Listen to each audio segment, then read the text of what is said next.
Hey guys, welcome to my YouTube channel. I'm not going to tell you to like, share, and subscribe. Do that on your own if you want. um, just got back middle of the week from spreading ashes for my uncle's. We tried to spread his ashes where he wanted them spread last year, and he always said he wanted them on Bertha Hill, somewhere else, and if you can't make it to there, just flush them down the toilet. But we did. I kind of wanted to just take a little bit and flush them down the toilet and take a video of it just for family, but we never did. We spread them all out on Bertha Hill, and we finally got up there. It's a place just north of Orfino, in northern Idaho. My family, they were all loggers and stuff, but that's beside the point. You guys probably aren't interested in that. What I wanted to talk about, and then we'll draw some cards to see how you guys are feeling, is the fact that our emotional states and our state of being control this reality. Our thoughts and emotions control this reality, control our own bodies, control everything around us. And you're always providing a seed. You're seeding information, and then you're receiving information from the field around you. You don't have to be directly interacting with somebody, right, on the three-dimensional level. It can be fourth dimensional, fifth dimensional, seventh dimensional. Those are all nodes that encapsulate all the nodes underneath them, just like a tree, just like the branches of a tree. And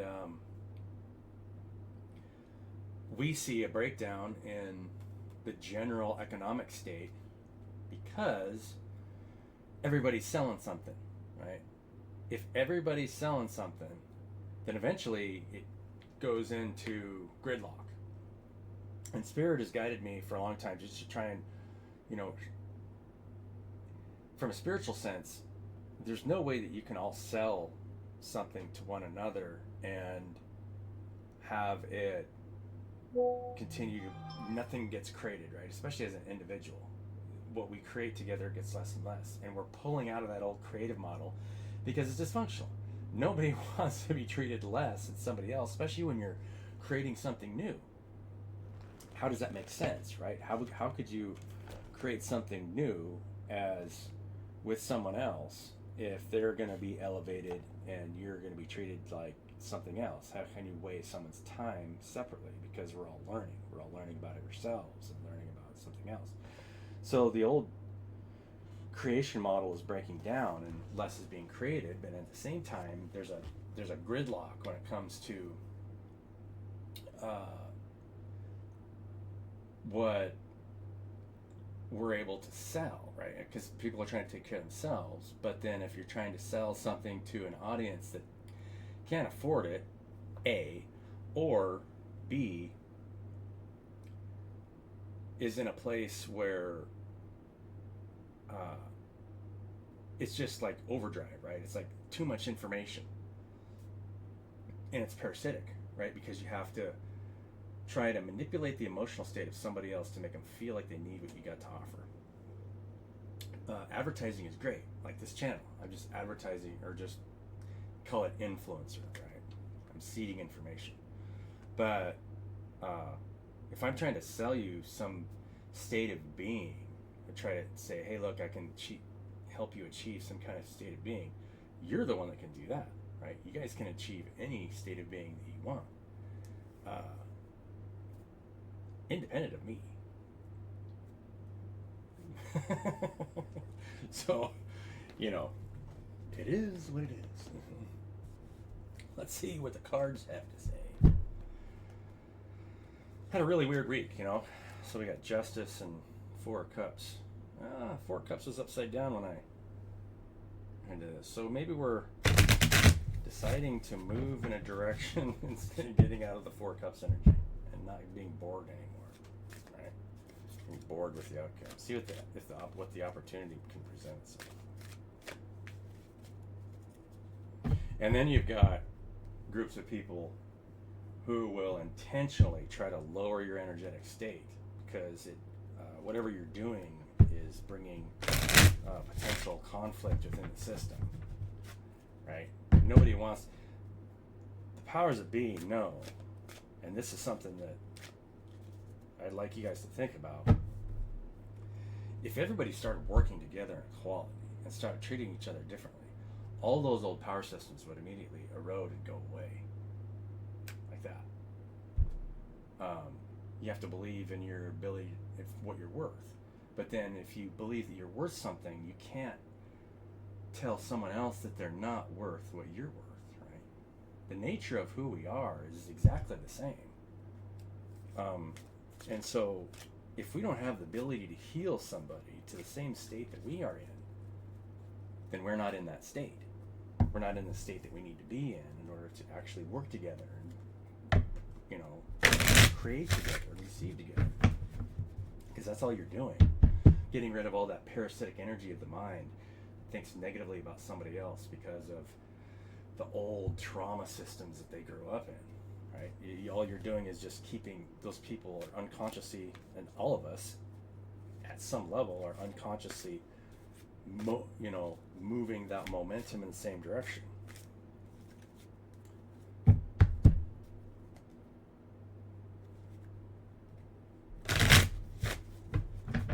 Alright. I'm done playing with the cards. Tower. Cups.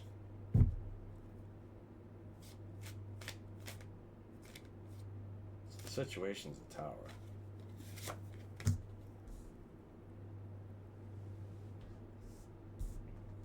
And the obstacle position is Queen of Pentacles. So this is somewhat of a spiritual awakening, right? The individual is going through, you are going through a spiritual awakening. And the situation is a tower. There's towers going on all around you. Maybe you're part of the tower situation where people are kind of having a breakdown. And then our obstacle position is Queen of Pentacles, where the obstacle is to make sure that you're managing your own spiritual state regardless of what's going on around you, because the Queen is receiving information, and if this is an obstacle position, it means that there's a tower going on around you, and you're finding ways to create your own state of being regardless of whatever's going on.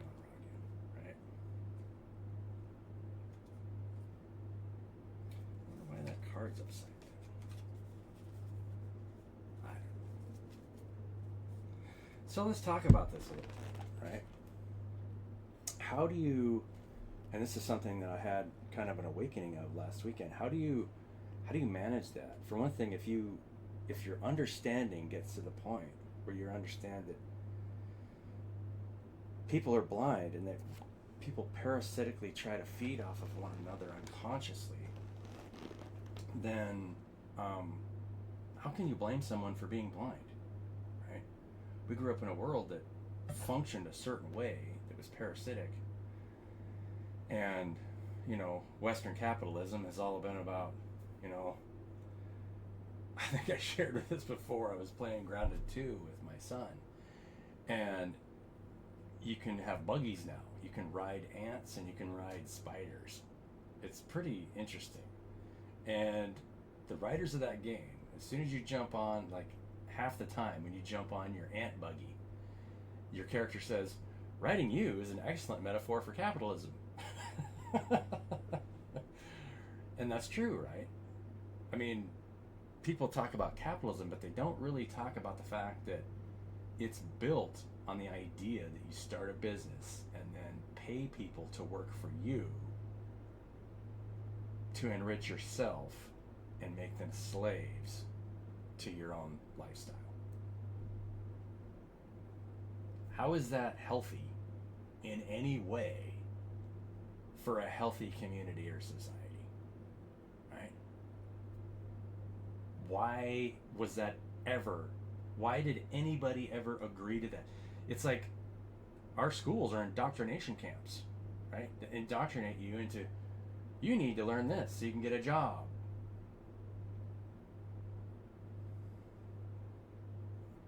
Spiritual warfare, right? And so if somebody comes along like me, I'm nobody special, but to me it's Pretty obvious. And I don't understand. I really don't understand why nobody else. Where do you find that people talk about this on YouTube or anywhere? Nowhere. Where are people talking about this? And the only reason that people don't try to do this is because they're afraid of losing control. Because if you're going to work in a healthy group, you have to let go of control, and you have to help create what the group wants to create. But what the group wants. Input an idea. See which ones float to the surface, and then we'll build that, right?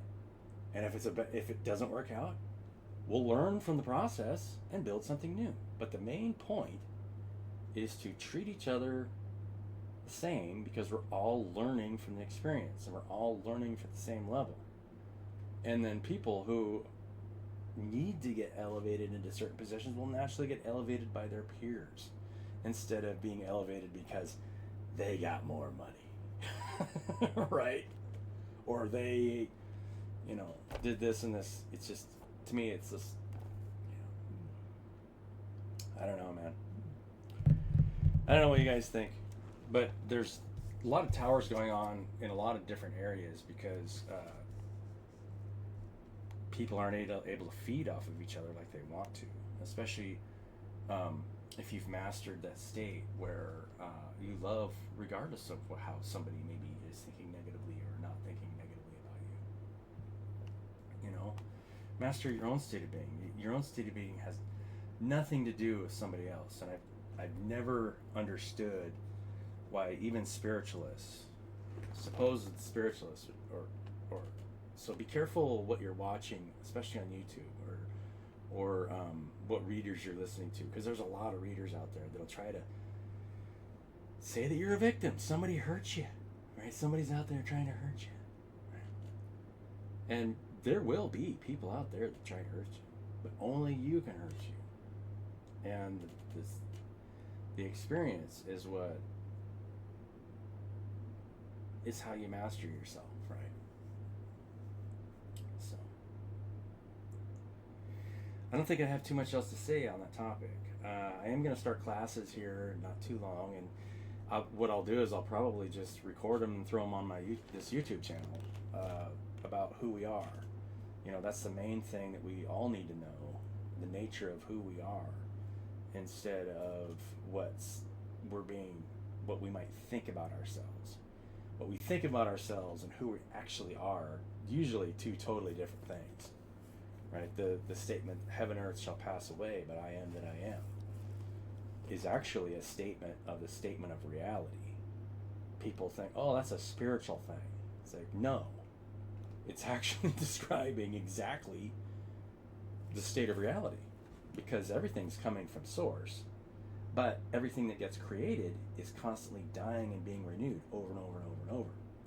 So like this body is not even the same body it was 10 minutes ago. So that's not who I am. I am not what I look like here.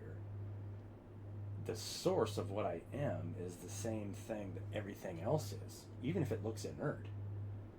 It's a structure within a field that has a source, a center point, where everything comes back, and goes back to. That's why all of us have a creative and receptive energy. And you have to treat it, and you have to balance both of them. And the only way that you can learn how to balance both is if you stay unattached. If you think about it, if your heart was attached to any part of your body and tried to prioritize any other part of the body, then it would start to siphon energy. That part of the body would grow cancerous. And that's what happens in a cancer. Cancer tries to harvest the energy in that portion of the body. Now, if every field you look at, the heart isn't attached to any one point. It's just creating, poof, it's going out, and then everything that went out ends up coming back to the heart. And the brightest stars have the biggest black holes, because there's the most potential in those biggest black holes, right? So there's all that creative energy going out. Amazing how this universe works, or this reality works. I mean, we can talk about more of that later, but I would rather talk about it with you guys and hear what you guys have to say, which is why this is the purpose behind the classes. Classes aren't as much for the teacher as they are for the student. Actually, it's for both, right? And then anybody can become the teacher. I don't have to be the teacher, because everybody has their own experiences. But if your energy is parasitic and you have too many negative thought forms, will never be balanced in your circuit, because you're pulling yourself out of the heart of the system. And that's how you die, the parasitic energy of the mind. Instead of creating from a state of love and receiving from a state of love, and understanding that any kind of negative thought forms pull you out of that state, put you out of balance.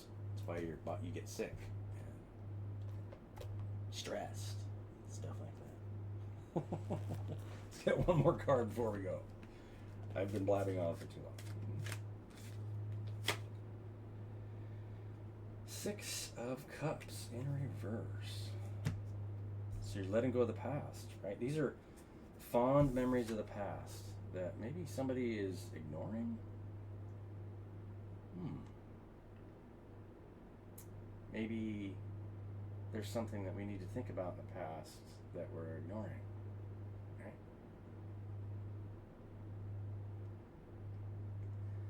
Love you guys.